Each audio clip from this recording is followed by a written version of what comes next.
The business of war is hard and cruel irrespective of which side you're on.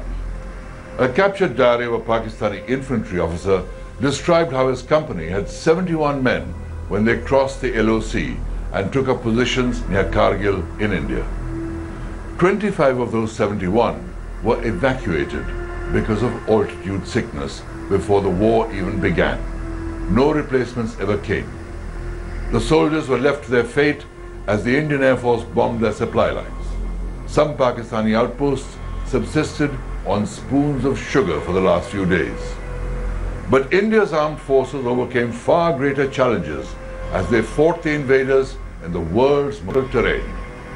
My name is Kabir Bedi, and today on Guns and Glory, we continue with the war in Kargil.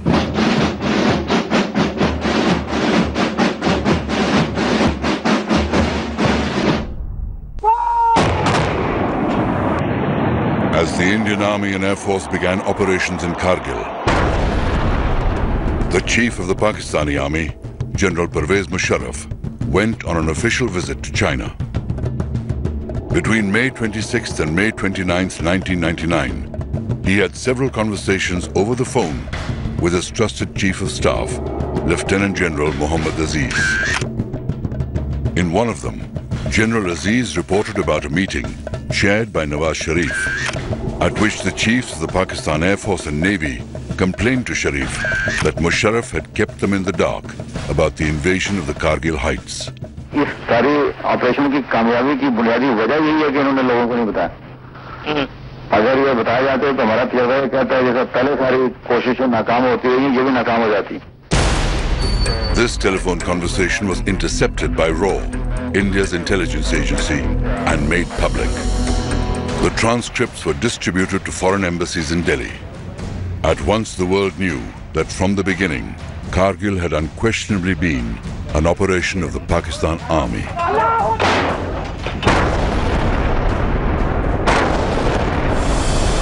ठीक पीछे पाकिस्तानी घुसपैठी है। वहाँ से घुसपैठियों को हटाकर सेना के लिए एक बहुत बड़ी चुनौती है। पाकिस्तानी सैनिक। The Kargil War was extensively covered on the ground by both the Indian as well as foreign electronic media. The government of Atal Bihari Vajpayee effectively used the media to convey to the world the level of duplicity that Pakistan was practicing. Access was given to the Indian media by the Vajpayee government, but the focus of the Vajpayee government really was, on the body bags, because they wanted to whip up this passion and frenzy. On the battleground, proof was there to see that those on top of the Kargil heights were no Mujahideen infiltrators, as claimed, but regular Pakistan Army units, following commands issued by their Rawalpindi headquarters. Each deadly thrust up the treacherous terrain of Kargil by the Indian Army was broadcast for the nation to see. मेरे ठीक सामने उस पहाड़ी पर घुसपैठियों ने कब्जा जमा रखा है।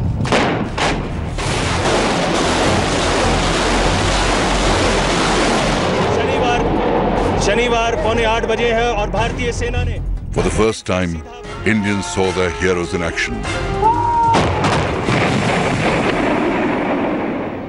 and realized that they too were mortal men of flesh and blood, and it was only a brave death that anointed them with immortality.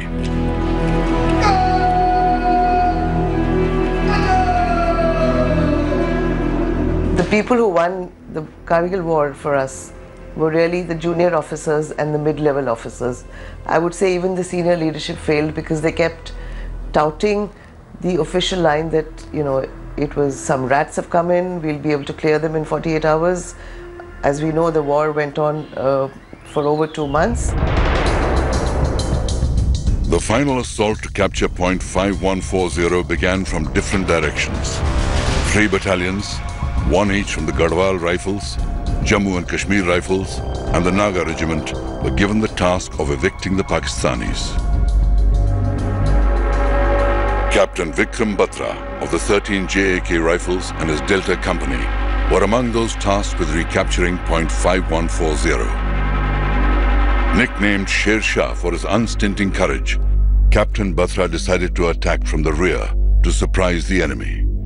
Vikram Batra's company and another company, Bravo company and Delta company, was supposed to go through and climb a vertical cliff face to point, this 5140, which was the most dominating height in that area. From there they could see for miles around. And tackling that was not a joke. They finally assaulted it from the cliff face. They actually crawled up the cliff, and the Pakistanis were so surprised. They never expected an assault from the side. They were firing from the direction of the gentler slope, this relatively gentler slope where they thought they would come up from. And the entire there was a fierce hand-to-hand fighting there. The entire Pakistani garrison was either killed, most of them fell to their deaths from that steep height in trying to get away. Inspired by the extraordinary courage of Captain Batra, the 13 JAK rifles charged the enemy position and captured point 5140 at 3:30 in the morning on June 20th, 1999. Once we took the Pakistanis off this, thereafter it was, the turning point of that war. It was the turning point of that war. They could not, their artillery observation post officers could not then bombard our lines of communication. The capture of point 5140 set in motion a string of successes like point 5100, point 4700, Junction Peak and 3 Pimples. Captain Batra led his men to even more glorious victories with the recapture of point 4750 and point 4875. One of their boys was hit badly and he was lying in the open and he was crying, "Somebody get me, somebody help me."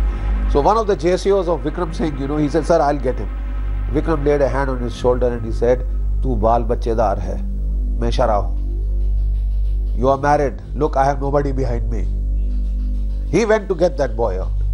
He dragged him out, and as he had almost brought him to safety, that is the time the Pakistani sniper shot him through his chest. In the early hours of 7th July 1999, Captain Batra fell in battle while rescuing an injured officer during an enemy counterattack. He was awarded the nation's highest honor for gallantry, the Paramveer Chakra. Pakistan had thought that the scare of a nuclear war would force the Western powers to intervene. More importantly, Pakistan wanted Kargil to be linked to the bigger issue of Kashmir. But for once it seemed no one was ready to listen to Pakistan. The international community realized that Pakistan was playing a dangerous game, and even Pakistan's traditional allies, Turkey, the OIC, and even China, did not come out in support of Pakistan. In fact, Kargil bust the myth of an all-weather relationship existing between China and Pakistan. The Prime Minister of Pakistan, Nawaz Sharif, had been trying to get America to come out in support. The Pakistan Foreign Ministry kept up a constant litany of how India was violating the sanctity of the LOC.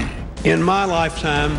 But on June 15th, President Bill Clinton urged Nawaz Sharif to pull his troops out of Kargil. In the same statement, President Clinton praised India's restraint in keeping the war localized. The same United States of America, which wasn't looking at this region till 1998 when we went nuclear, had already started contacting the Vajpayee government. On June 17th, the Prime Minister's security advisor, Brajesh Mishra, went to Geneva to meet the G8 leaders and brief them about Kargil. He also handed over a letter from the Indian Prime Minister for the US President. The letter warned that India's patience was running thin and, if required, India would be forced to cross the LOC and take the war to Pakistan. The decision not to cross the line of control, it had lots of pros and cons, and there are lots of people who felt we should have retaliated across the LC. But when we did not retaliate across the LC and we focused the fighting there, the world lost the casus belli to intervene in this conflict. They could not intervene, and we took 2.5 months, but we methodically sorted them out. India's Vajpayee took the stand that we will not violate the line of control and we will not cross the line of control, and a lot of that was done in conjunction with the US. Right from the beginning of the conflict, India had been very clear that it would respond with force. But many measures were taken to deter Pakistan from escalating the conflict into a full-scale war. On May the 20th, even before Indian action on the ground began, the Indian Navy was put on full alert. Naval and Coast Guard aircraft began a continuous surveillance along the western coast. A lot of ships of the Eastern Fleet were brought to the Western Fleet. They sailed out, almost readied themselves to more or less carry out a blockade of, ready to carry out a blockade of Pakistan. You know, choke their harbours at Karachi and elsewhere. And the Pakistanis were shaken. You see, they had never expected this response. They felt it would be confined to the Kargil heights, local infantry action. Then they found air power brought in, then they found the Navy deployed.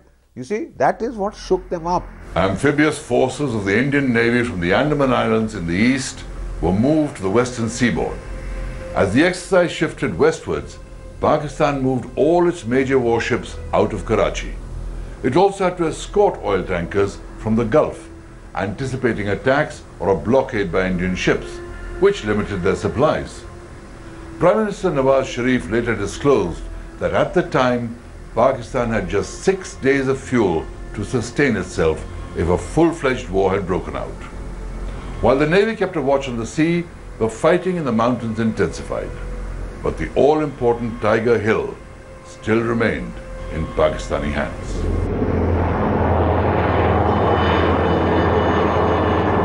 Tiger Hill stands 16,700 feet high, overlooking Dras. It is a massive feature, almost 1 kilometer wide at its base, and was formidably defended by the Pakistanis. The Pakistani Northern Light Infantry had taken positions on top of Tiger Hill, as well as on the high ridge that ran to its west. Several peaks south of Tiger Hill had also been occupied by the Pakistani soldiers, and these provided observation points of the surrounding valleys and ridgelines. Point 4460, a kilometer south of Tiger Hill, was within supporting range of the NLI's artillery mounted on Tiger Hill. The Tingle Nala divided the complex, and Hill 4875 and Point 4540 stood opposite Tiger Hill. The Pakistanis defending Tiger Hill and the Western Ridge had moved in heavy ammunition to create an engagement area with interlocking fire from multiple sides. An anti-personnel minefield also blocked the approach from Point 4540. A 12.7mm gun atop Trig Hill, a peak 2 kilometers northwest of Tiger Hill, provided the Pakistanis additional heavy weapon support. Their artillery battery on Point 4388 fired into the engagement area as well. The Indian Army faced a nearly impossible task in recapturing Tiger Hill.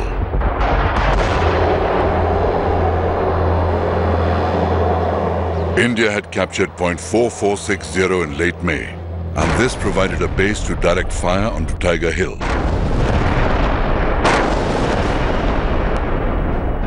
In order to conserve manpower, Pakistan's Northern Light Infantry abandoned Point 4540. Both these positions were to prove critical for India in mounting attacks on the Tiger Hill complex. Given the urgency, unacclimatized and poorly equipped soldiers of the 1 Naga and the 8th Sikh were sent to assault Tiger Hill. Murderous crossfire from the Pakistani positions inflicted heavy casualties on the Indian soldiers, and the assaults failed. The units surrounded Tiger Hill and dug in to wait. The Pakistan NLI launched counterattacks, but they lacked the numbers to push the Indian battalions off the hill. NLI soldiers even resorted to rolling boulders downhill onto the Indian forces. And then the Indian bombings began.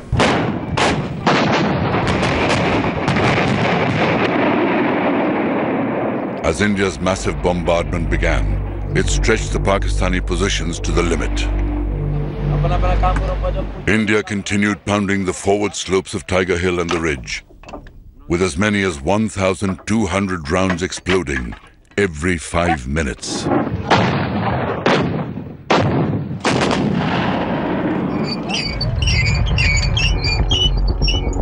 The Indian Army found an undefended flank on the east, and through this, they launched their attack on Tiger Hilltop.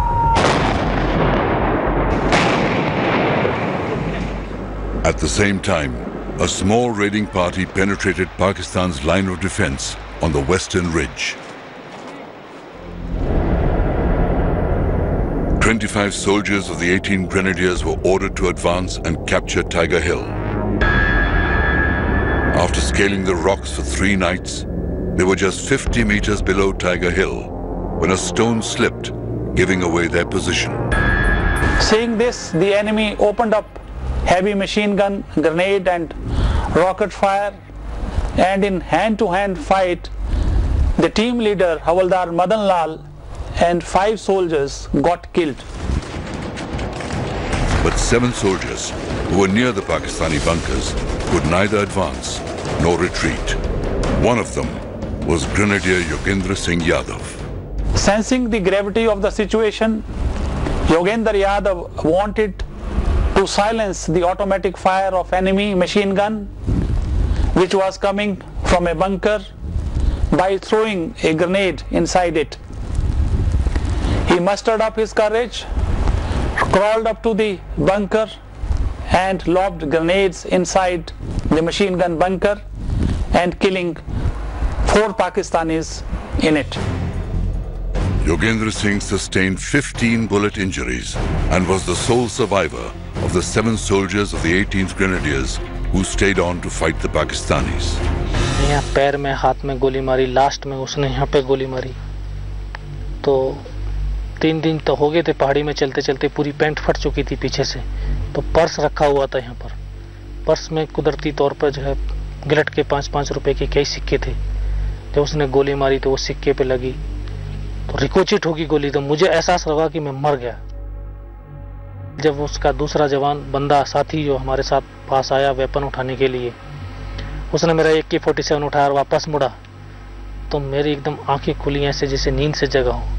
अंदर से एक आया कि अब यार अभी तक नहीं मरा, तब मरेगा भी नहीं। मैंने अपना एक ग्रेनेड निकाला और उसके ऊपर ऐसे थ्रो कर दिया। The injured Grenadier Yadav single-handedly kept on fighting and before falling unconscious, passed on a vital piece of information. The Pakistanis were about to retreat. For his bravery, Yogendra Singh Yadav was awarded the Paramveer Chakra.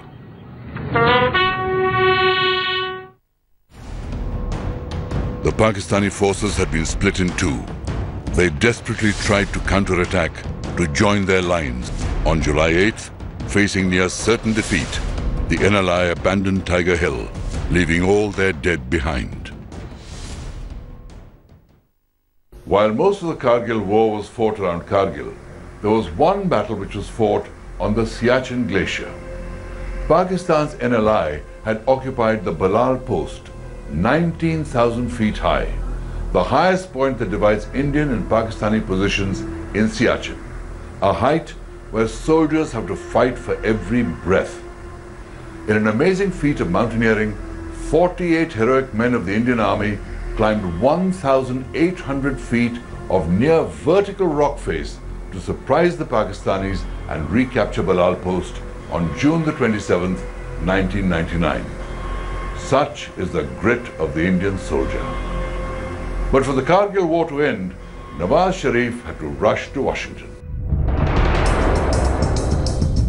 On June 27th, Pakistan's army chief announced at a press conference that Prime Minister Nawaz Sharif would shortly be leaving for Washington to meet President Bill Clinton to find a solution to the Kargil crisis. At that time, Nawaz Sharif was in Beijing, meeting the leaders of China. On June 28th, he abruptly ended his China visit and returned to Pakistan. In Washington, President Clinton changed the dates of his planned vacation to meet Nawaz Sharif. The US had even pushed for Prime Minister Atal Bihari Vajpayee to travel to Washington, but Vajpayee refused. Bill Clinton met Nawaz Sharif on July the 4th.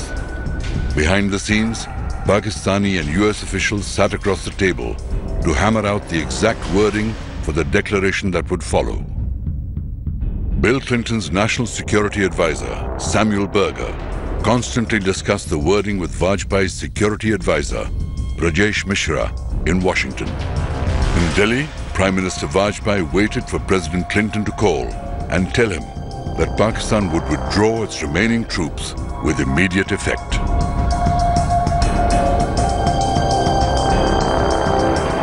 By July 11th, the remaining units of the Northern Light Infantry began pulling back across the LOC as Indian bombardment continued.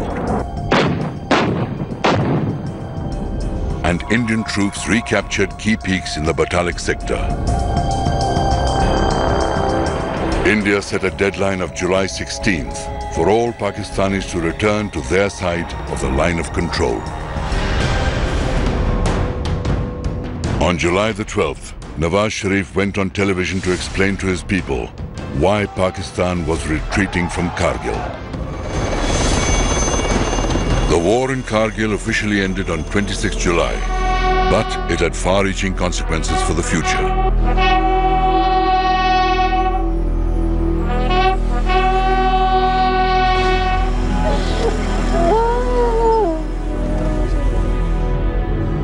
Kargil was the beginning of a tussle between Pervez Musharraf and Nawaz Sharif that resulted in Sharif being ousted in a military coup and Musharraf taking over as dictator.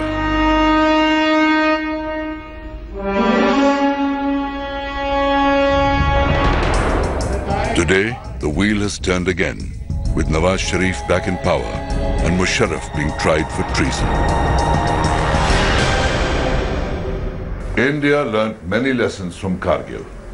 It ushered in long-term changes in the army's deployment and response strategy along the line of control. As the economy boomed, defense spending kept going up year after year.